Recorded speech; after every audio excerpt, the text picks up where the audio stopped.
it sucks.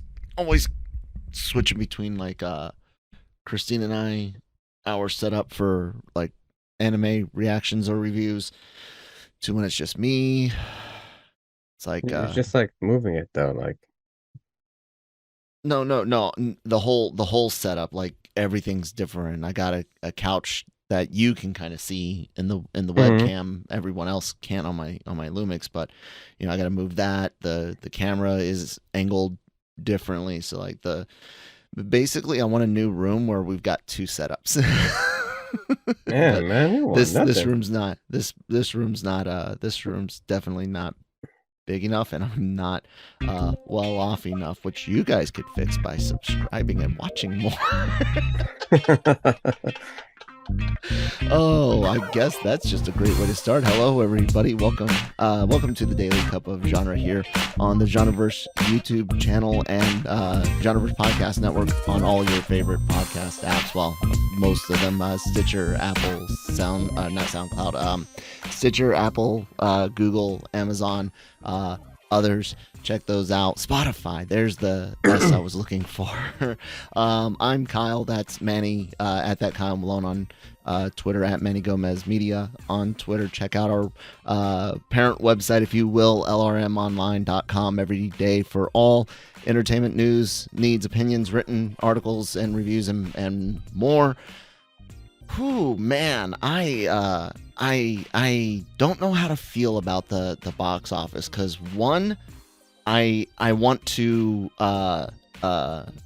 be ready for this movie to do, and this movie being Avatar: The Way of Water, to do what the last one did, which is have long legs. But we know that the movie consumption market has drastically changed. The consumer has drastically changed. But we can't help but say it underperformed versus most guesses. So let's go ahead and talk the numbers. Avatar: Way of Water bringing in 134 million, down from early guesses of upwards around 180, down to 150 right before the week, the Thursday hit, and yeah, now it comes in at 134. So congratulations to Manny, who guessed 130 when we had our revised numbers. Good guess, Manny. I guess I do this for. This is what I do. What are you talking about? Yeah, well, I mean, I It's did funny how have. you rose yours up, I dropped mine down, and it's cool. But yeah, good guess, man. Well, yeah, it just seemed like a good number, and I'm. Well, I wasn't surprised, and I'm not worried because we follow the numbers the last 2 years. You and I sit here every Monday, most Mondays, and look at them, and by this point we have a pretty good idea of kind of what cinema's looking like. Mm-hmm. And sometimes just based on what is out there, that people wanna assume that something's gonna do good because it did in the early 2000s or whenever the heck the first one was released. We had a commenter on our guest last Monday, our last guest, who said opening above 200, and now I originally said potentially 200, and I dropped down to 180 because there was some. You could see them doing a lot of buzz, and I was curious as to whether or not it would help out, but nope. No, I talked to too many people who are really over Yeah, Avatar. As far as it's 10 years, it was 10 years ago, and really there's nobody who disputes that it is a visual treat. visual treat. But as far as the story, it's like, it's kind of atypical. So, Yeah. but what I was doing is looking at other films that were in the top, and I think one of the ones I like to look at was, like, for example, Spider-Man: No Way Home. Mm-hmm. This is one of the most popular films of the year. It did have an 83.9% drop after its first week. Yeah. Which was insane. And then even if we go over to Top Gun, it did have a 50, it's probably one of the lowest drops we've seen. It had a 51.9% drop after its first week. But that movie had a wider appeal than Avatar has. 67. Spider-Man No Way Home had 67% drop, not 80. Probably looking at another number. It's all right. I got you. Yeah, 67. That's been because a year ago in 2021, you and I were watching movies hit and watching people be like, oh my God, it had a 63% drop. It had a 72% drop. And you and I were some of the first that I know were like, wait, this is becoming a pattern. These types of movies are all just so heavily front loaded. And we talked about how people aren't having to wait for crowds to die down because you don't have to wait for the best seats. There's assigned seating. You can pre-order your food and drink. You just show up when the movie is about to start, 30 minutes after start time, to account for trailers. And movies were so front loaded that the big drops became normal. So you and I, we kind of figured somewhere in that 65 to 70%. If you're a blockbuster, the days of 50% drops are almost completely gone. Top Gun being one of those outliers.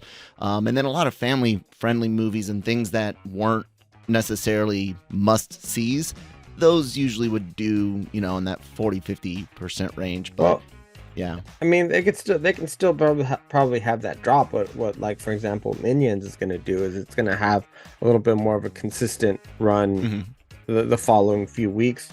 And that's because it's, it's really feel good. It's not that long. It's kind of fun.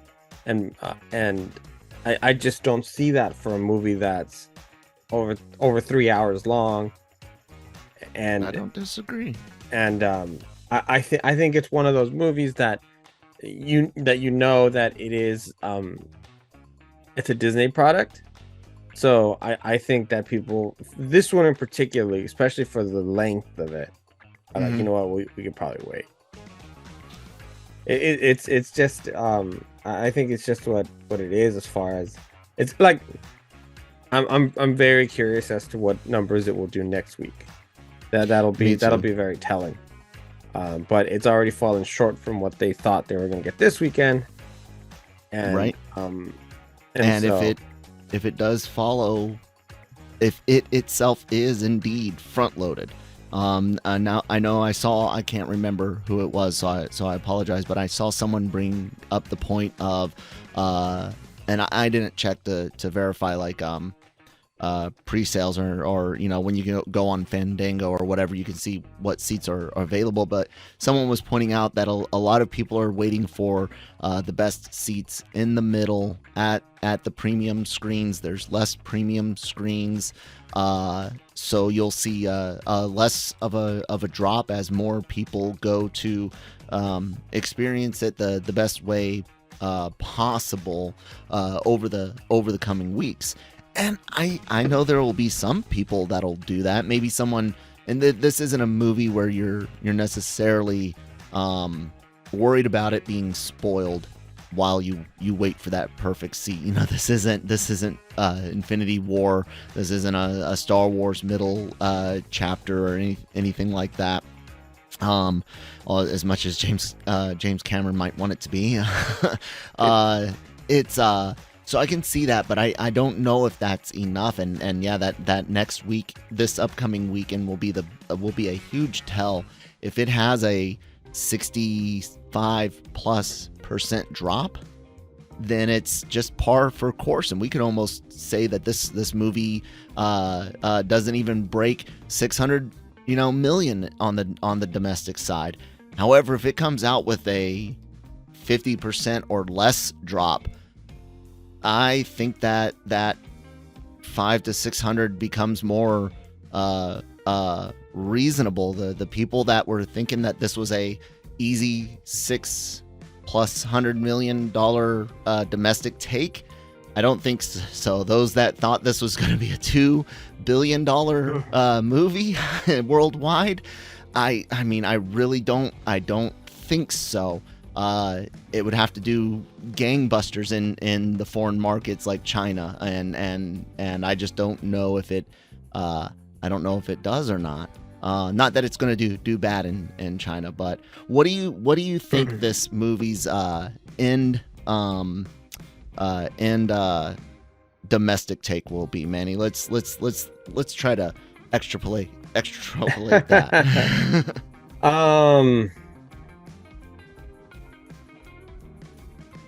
I'm gonna go. Let's see. We're already at 1:30. We have 2 holidays coming up. We do. Holiday weekends. I'm gonna put it in.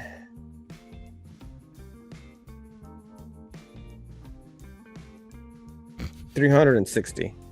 360.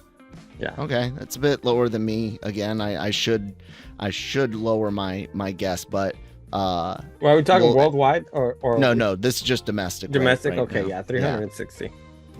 I feel strong that this as of right now, without seeing the second weekend drop, I'm going for 400. I'm going for 400 million. No, we're not that off for each other. No, not when you're talking a cumulative theater gross. That's not too bad. Usually people are like, oh yeah, 350 to 400. So we're within 50 of each other. I don't even want to guess at worldwide, because China is such a question mark, despite the fact that we know they eat movies like this up. They're having and that Fox, issues out there. excuse me, not Fox, Disney is very, very happy that this is supposed to be getting a Chinese release. But yes, there's a lot of things going on in China, so I don't want to even guess. But once that does hit, we'll get some we'll get some what's the word I'm looking for? More clear signs of what this movie does. Do you think James is disappointed right now? Yeah, probably. I think he thought that everybody held this so, regarded it close to their heart and everything. He's not as upset as The Rock is, but I think overall, for the money that they spent on it and the time that they spent on it, and the animators that they probably no, I'm just kidding. That was gonna be a bad joke. The animators, they paid so well and did not overwork. Yeah, I think it's going to be it's a disappointment, but I think also 2022 has shown that kind of the reality of a lot of these films. I'm very excited and interested in watching 2023 coming up, because there's quite a few movies coming out. There's a long list of movies, and I just don't know if Avatar becomes the last movie that they really spend this kind of money on. And then going forward, you have to start you got to start using the volume a little bit more and not making movies over 3 hours. It's gonna happen. I know it is. Amazon has their own ones now too. They had a video presentation on how they have their own that over at Prime, and so is this it? Is this the end of the big budget era here? Because hell, I've seen some of even the promo posters for Shazam. They look all horrific. Yeah. Poor Megan Good looked like they just took her head and put it on a on a dummy's body. I don't know what was going on there. But yeah, I'm gonna stick at 360. That's around what Minions did, Jurassic World, Batman. So and I do not think it has the draw for even a Multiverse of Madness or a No Way Home. Yeah, like I said, and a lot of people they love their home theaters set up so much that even though seeing this in a premium format is what it was made for. And for those of you that don't know, that's like your Screen X, your IMAX, your RPX, premium for large formats, things like that. That's what it was designed for. So many people have. I mean, the TVs these days are bigger and better and less expensive than ever before, and a lot of people are satisfied with that and their crappy sound bars. That's an old insult from the military. Sorry, sound bars proliferated through the army ranks like STDs. Did I say that out loud? Did, yeah. Dude, it was awful in Germany. Medical professionals aren't supposed to share personal data, but yeah, every now and then their gossip is too juicy to not listen into. Oh boy. Yeah, dude, it was bad in Germany. Anyways, off the bad jokes. We'll see that second weekend drop's going to be the big tell, guys, on this film. I think if it comes in 50% or less, I think that's a great sign, and then it has a much better chance at pushing towards 500. But the thought that this was even going to do the numbers that the first one did is just going out the door. And maybe this is proof, guys, that under 20 years is not enough time to really truly be nostalgic, unless for some ungodly reason you're a Foxman or Amazing Spider-Man movies fan. For some ungodly reason, you guys got nostalgic for something that's not even that old. Anyways, you want to talk about stupid ideas, Manny? I got a stupid idea for you. And this is only a stupid idea on the surface. Let me say that up front, because we don't know any of the direction that this is going, other than the source material and the studio behind it. If you were gonna do another Spider-Man villain spin-off, Manny. Oh yeah. Who would you go with of all of the villains out there? I mean, you've got Norman and Harry Goblins, you've got Demo Goblin, you've got Venom. Well, we've already had that. Craven, they're doing that one. I mean, what about you could do a Doc Ock, a different spin on that. You have some of the new ones like Jackal and Screwball and the Freak that freaking what's his name created after One More Day. Would you pick any of those? I wouldn't do one, period. What about someone like Hypno-Hustler? Didn't you always want to see a Hypno-Hustler solo spin-off film from Sony? Isn't that the dream? I haven't wanted to see any of their spin-off movies, and that includes Venom and Venom 2. Did you read about this, man? Donald Glover. Just a little bit, yeah. Yeah, from THR, who admittedly, guys, does not have a great recent track record. That doesn't matter, but Donald Glover set to star and produce a Spider-Man solo movie. This is not an official thing. This is what sources tell The Hollywood Reporter. Miles Murphy, the son of actor and comedian Eddie Murphy, is on board to write the project. I mean, guys, look, you could do a blaxploitation film, because that's kind of what the shtick of this character looks like on the surface. I cannot ever actually remember reading a single story with this character. It's like when I found out that Crazy Quilt was a bad guy for Batman. I was like, wait, what? And I was very much an adult when I found that out.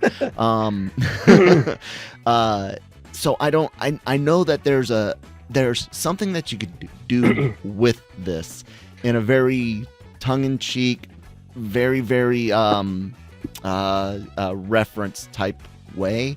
But this is Sony we're talking about, that are going to have Kraven the Hunter somehow be a hunter without being a hunter, and they're not going with the big game conservationist style hunter angle, because that would be too positive for hunting, and Although those are some of the most, animal-friendly people you'll ever meet, and dedicate a whole lot more time and money to saving animals and conservation than most of us do.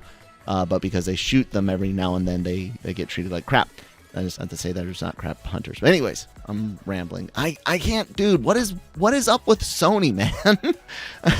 I mean, they're giving us Terminator for Madam Web, where from all the leaks and stuff, it looks very much like it's gonna be keep baby or unborn Peter Parker safe, alive. Save John Connor to save the future. They got their Craven crap. They still wanted to, guys. I remind you, Sony wanted to do the freaking Aunt May spy movie. Like, why can't we do something with them? Amy Pascal and them are fracking idiots. Hypno-Hustler? What the hell, man? Then we got the Bad Bunny one. And oh yeah, El Morte El Morte.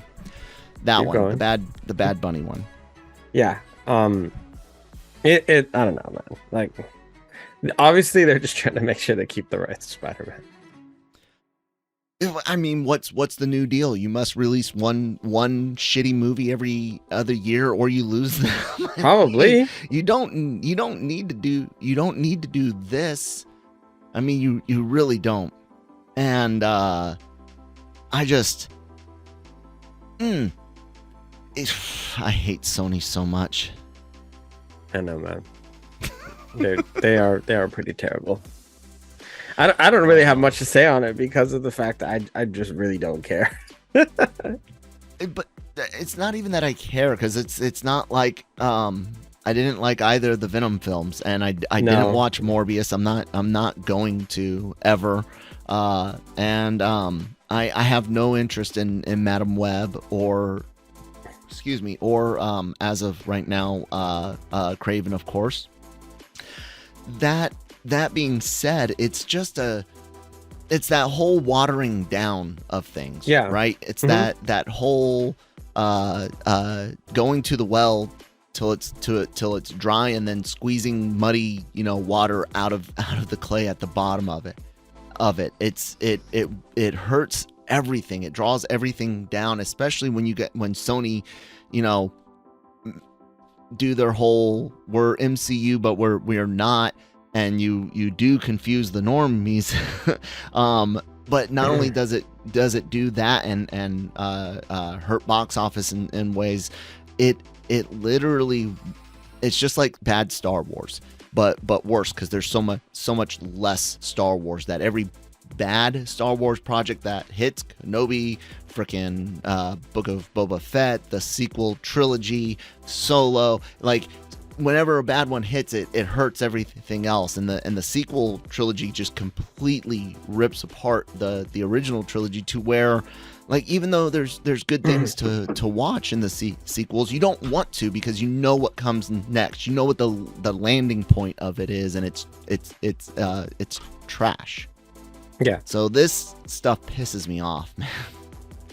Yeah, it's unfortunate because other companies are trying, and Sony's just kind of like, I don't know, playing in the mud in the corner of the playpen, with their backs turned to everyone.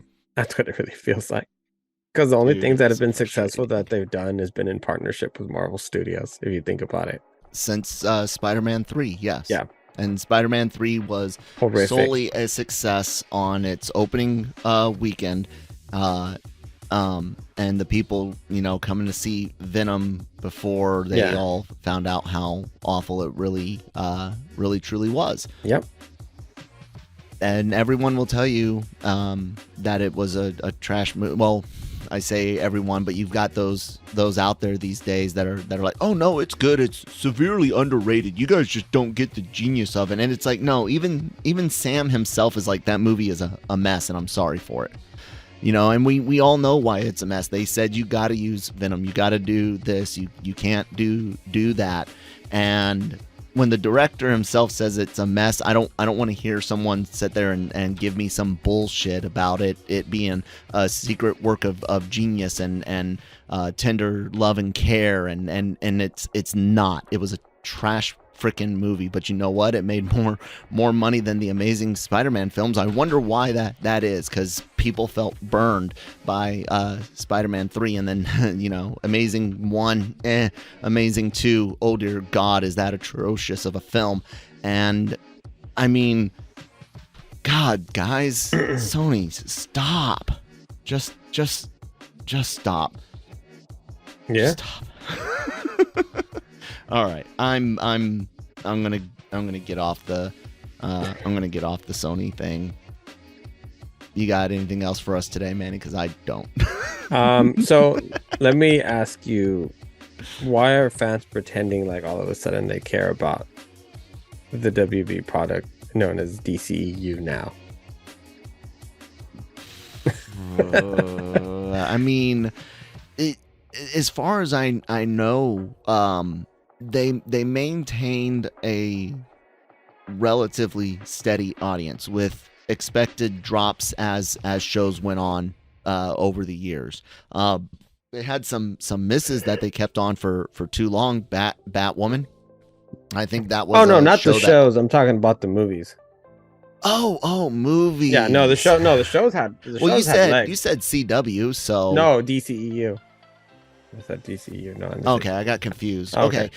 So yeah, about the rumors, some of which have been refuted. I know My Time to Shine jumped in on Twitter. I don't have these prepared for you guys, sorry. But I know that I think it was THR ran an article saying Superman and Gal Gadot's cameos are gone out of Gal Gadot's Wonder Woman, and Cavill Soup's cameos are out of The Flash. And then there was some contradictions on Twitter, like I mentioned, but there was no James Gunn, which we know he likes to smack things down, but this isn't his movie, so to speak. This is a movie, done under previous leadership and stuff like that. And then I'll point to what he said before. We're going to keep what's working and not keep what doesn't. And now it seems more like he meant that as far as like a behind the scenes thing. Maybe certain writers, certain directors, certain projects that aren't connected, i.e. Joker and the Batman stuff.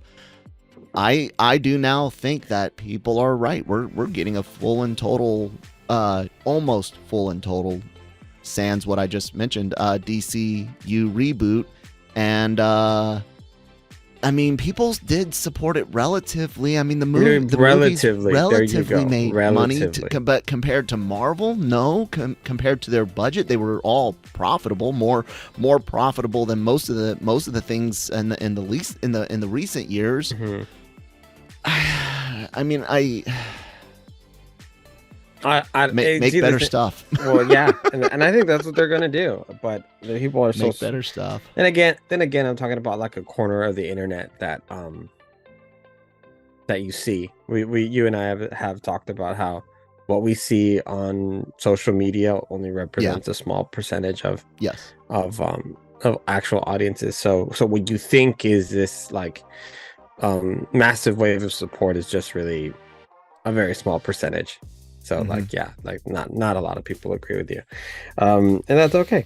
The other thing I wanted to mention is, did you hear that The Rock refused to appear in a Shazam cameo? Yeah, I did hear about that. So my thing with that is, it's interesting. My whole perception of The Rock within this project is kind of shifting a little bit, just because of the fact that, I'm not sure exactly what his end game now was with this character. Did he really I know what his end game was? I say that like in a confusing way, like shit, like Black Adam's not at the top of the food chain. He's not Dark Side. He's not a Thanos. He's not he's barely a Loki. I mean, yeah, he's around. Yeah, I not don't saying know. he's not powerful. I'm saying as far as influence on DC and its bigger, Yeah, and the only bigger reason he was story. such a threat to Superman is because he used magic. Magic. And so like hearing that he refused to cameo in Shazam, it's like what did you really think that you were going to be the top of DC? Because that was never going to happen. I just then if his movie was successful and it wasn't Gunn, like they weren't bringing in fresh blood like this, Mm-hmm. and that was the whole thing. But this, I don't even think if this movie came out 2 years ago, I think it would have still been a relative disappointment. And I mean 2 years ago, as in like pre-pandemic. Sorry, almost 3 years. Like years it was now. like it was it was okay, but it wasn't anything near what The Rock had like claimed it was going to be. Mm-hmm. And then but now it's funny because everybody makes fun of his the power of the DCU shit. Like, well, it did. It wasn't with you though. Like you weren't wrong, but you weren't right either. It's rough, man. It's I'm happy with the direction right now because at least they have a plan. Because the last few years they've just been like, here's this movie we're working on and this movie that hasn't happened yet, and we're gonna push this back, and now it's all right, we gotta get rid of these movies.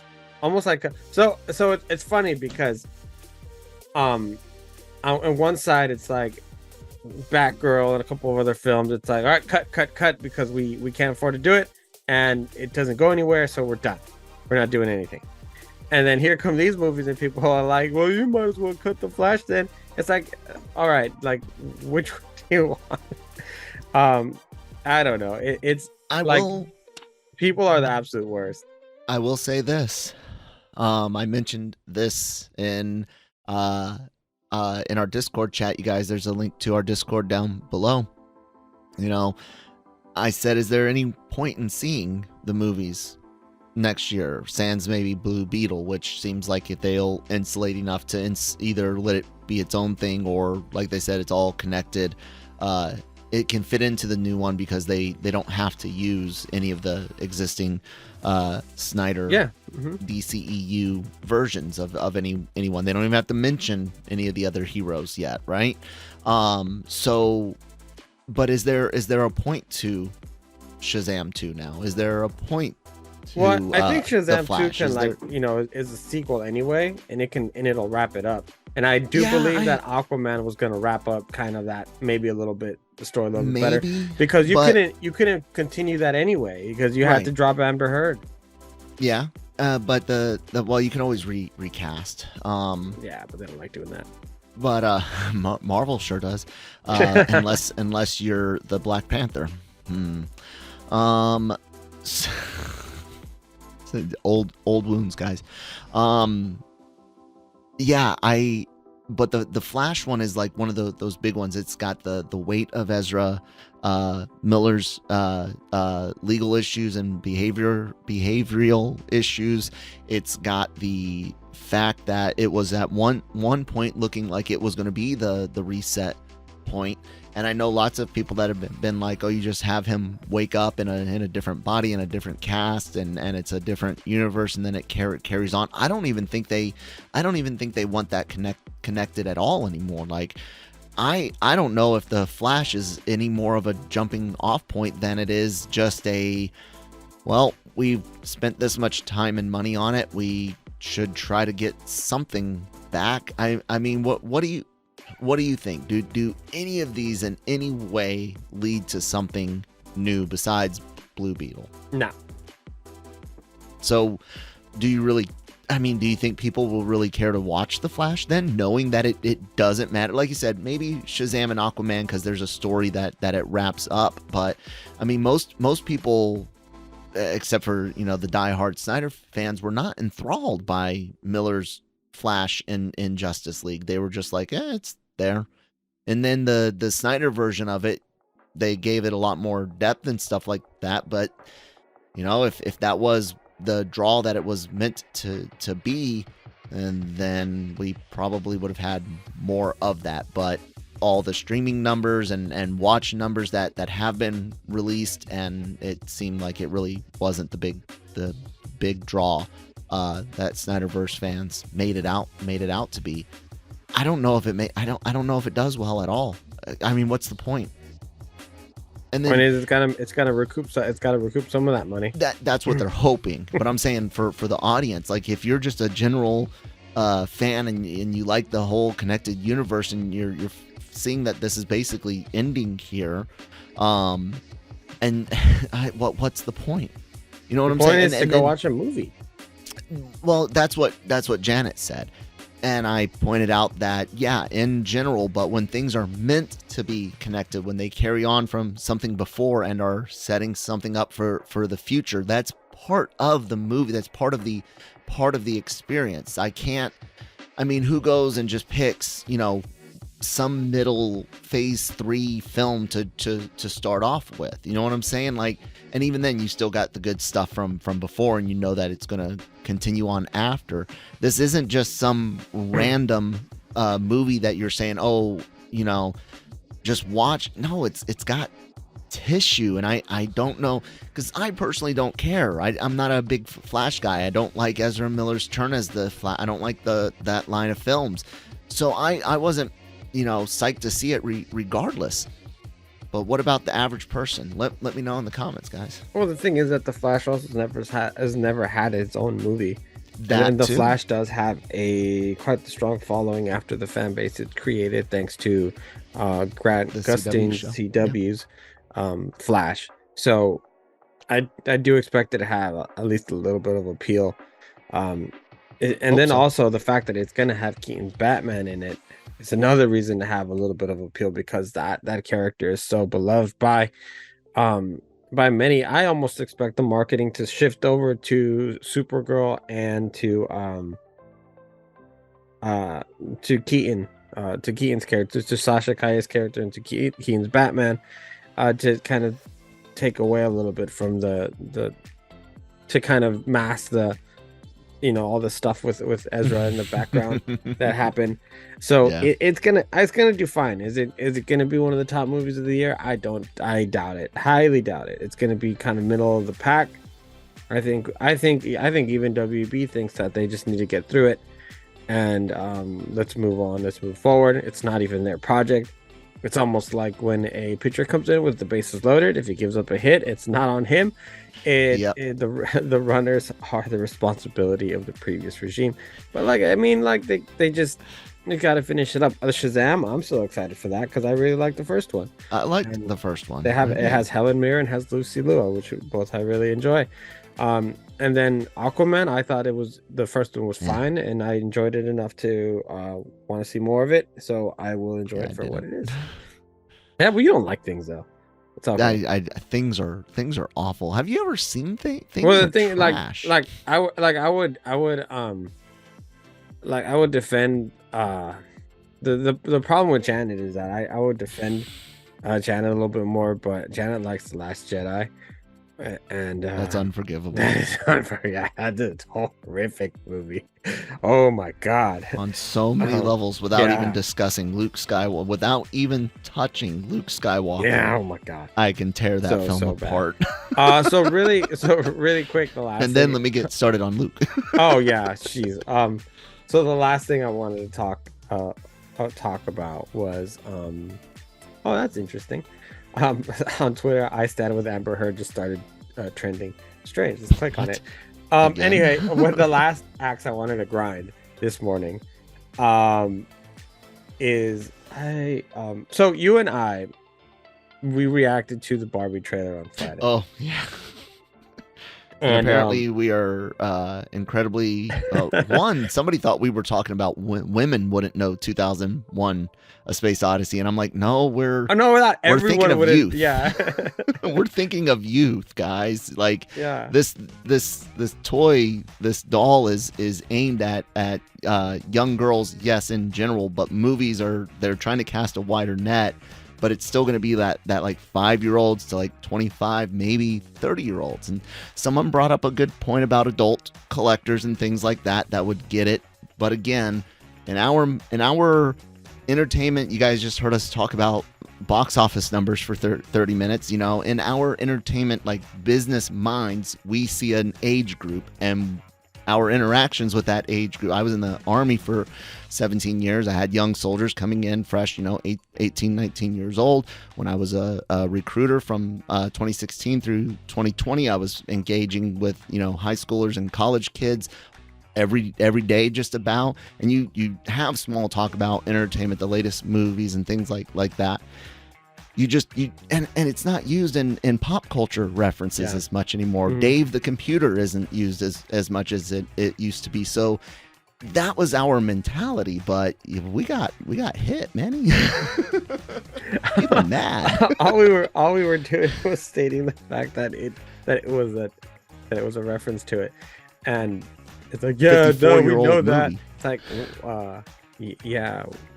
You might, like, if like, great, like, here's a cookie of one of the hundreds of thousands of movies or whatever that are out, and we decided to, because there's always going to be people who are like, where is that from? Mm-hmm. Because what it is does not mean that a lot. Yeah. And like, it was a funny response, because I also got hit with a your commentary doesn't matter on Barbie. And I love that. And it's like, and that one actually, it kind of irked me a lot, because I do commentary on all movies. I watch everything, A, B, C list movies, all genres, rom-coms, horror, action, thrillers, documentaries. I do my best to watch it all, and you and I sit here every day discussing trailers, discussing box office numbers, discussing celebrities. We have conversations with filmmakers, actors, producers. We're on social media and to everybody see other in between. People talking. we're attending events with these people. We're watching screenings. We're invited for screenings. Our opinion is asked from studios. And because I'm not the target audience of a specific film, I don't get a say in it. I'm sorry, that's not the way it works. And just because you're a fan of something, obvious and actually may make your opinion worse. You may be a lot more biased than somebody who's looking at it from an outside perspective. And I mean, while you may be looking for just certain references to set product, in this case Barbie, we're looking for a whole lot of other things. We're looking for the actors playing the parts. Well, we're looking for cohesive storytelling. We're looking for pacing. We're looking there's even soundtrack and all kinds of things like that, and then to find really, like, okay, this is going to appeal to families, this is going to appeal to older audience, a retro audience, this is going to appeal to younger girls, and everything in between. Though if you think that you deserve more of a spot than some journalists who work on films every week, you need to go back 10-15 years to when everybody else started. That's all I'm saying. Hate mail at Manny Gomez. Go ahead. No, it's Twitter. Fine. No, absolutely. Because it's just ridiculous to think. I mean, it happened with Black Panther. There was people clamoring, give up your press pass to somebody else, more deserving of the appropriate audience. It's like, it's not journalists' fault what color they are. They put in all the work for it. They attend all these screenings and Zoom interviews and live interviews and conventions and fill out questionnaires and do the social media pushes and everything that give them the access to these films, to all films. I mean, we are under Latino Review Media LLC, so sending the Latino guy to represent the Latino website with a movie featuring a heavy Latino cultural influence doesn't seem all that crazy to me. I mean, I'm glad and wish, you know, maybe Jonesy, who's African American, could have also been sent, but he does Breaking Geek. He's in the military and is currently in Korea, so kind of hard to send that one. But there was one commenter that I wanted to highlight, and I cannot begin to try to pronounce the name. It is on screen for anyone watching us on YouTube right now, but they said, they quoted us, you know, no one is going to get that. And he said, dude, every reaction I saw, people get it immediately, LOL. And I asked about, you know, the ages of these reactors, and I asked, are they reactors because they're movie fans plugged into cinema history? I really hope people that are reacting would have a bigger base of film knowledge and consumption than the average Joe. But again, it wasn't anything based on gender. It wasn't anything mean even. It's simply based on our kind of knowledge of target audiences, you know, what a movie is being targeted at. We all know that Mattel hopes this sells a shit ton of dolls to young kids. They'll be more than happy to sell a shit ton of dolls to adults as well. The studio wants this to appeal to a large audience, so they're looking for that. Like I said, about 5 to 25 years old is who they really want to see in this movie. And anyone and everyone, of course, but they want to hit home on that big demographic right there. And knowing what I see, what I hear, what I've interacted with over the last few years with people in young adulthood, late teenage years, having a young kid of my own, you know, my son's 9. You've got a daughter who's in older than my son, but not 17, 18. And we all have these different things going through our minds, and we all were kind of like, yeah, the average person this movie's aimed at is not going to get the 2001 Space Odyssey reference. They might have seen this used before, but are they going to connect it to 2001 A Space Odyssey and the evolution thing and all of that? We didn't think so. If we're wrong, fine. We're happy to be wrong. It would be wonderful if I don't know if it'd be wonderful for a 6-year-old to know 2001: A Space Odyssey that well, but it would be great for more people to have appreciation for a lot of these big movies. I mean, guys, the movie's 54 years old. I don't even expect a lot of millennials to know it in the general population, you know. But yeah, it was not meant to be insulting. It wasn't like, we're so much better than you because we know it's 2001. It was just like, wow, that's a deep cut these days, guys. It's not used on The Simpsons anymore. It's there's no Mel Brooks movie coming out making fun of it. Like, yeah, it's just not used as much. I agree. Yeah. I guess that can be it for the day, guys. We do appreciate all the interactions that we get, good, bad, ugly. Doesn't matter. It's fun as long as everyone understands that there's no mal intent. It's all good. It's all good in the hood, as they like to say. You guys can check out more hot takes here on our YouTube channel, the Genreverse YouTube channel. Lots of great shows. D-COG, Breaking Geek Radio, we kind of do the same thing, only Manny and I, shorter time most days through the week. Breaking Geek only on Fridays. Cantina doing Star Wars, Marvel Multiverse Mayhem, kind of on relative hiatus until the next thing that hits, maybe with some news episodes every now and then. We'll see after the holidays. Anime Versal Reviews and AVR Squared doing, well, anime reviews and reactions. Genre Shot trailer reactions. Lots of great content here on the channel. Everything that's not a reaction video goes up on our podcast network. All your favorite apps, Amazon, Apple, Spotify, and more. And of course, I mentioned the website, lrmonline.com. Celebrity interviews, written reviews, news aggregation, opinion pieces, and more. Manny, anything else to say? Yeah, finish your Christmas shopping, you bloke. And that goes to everyone.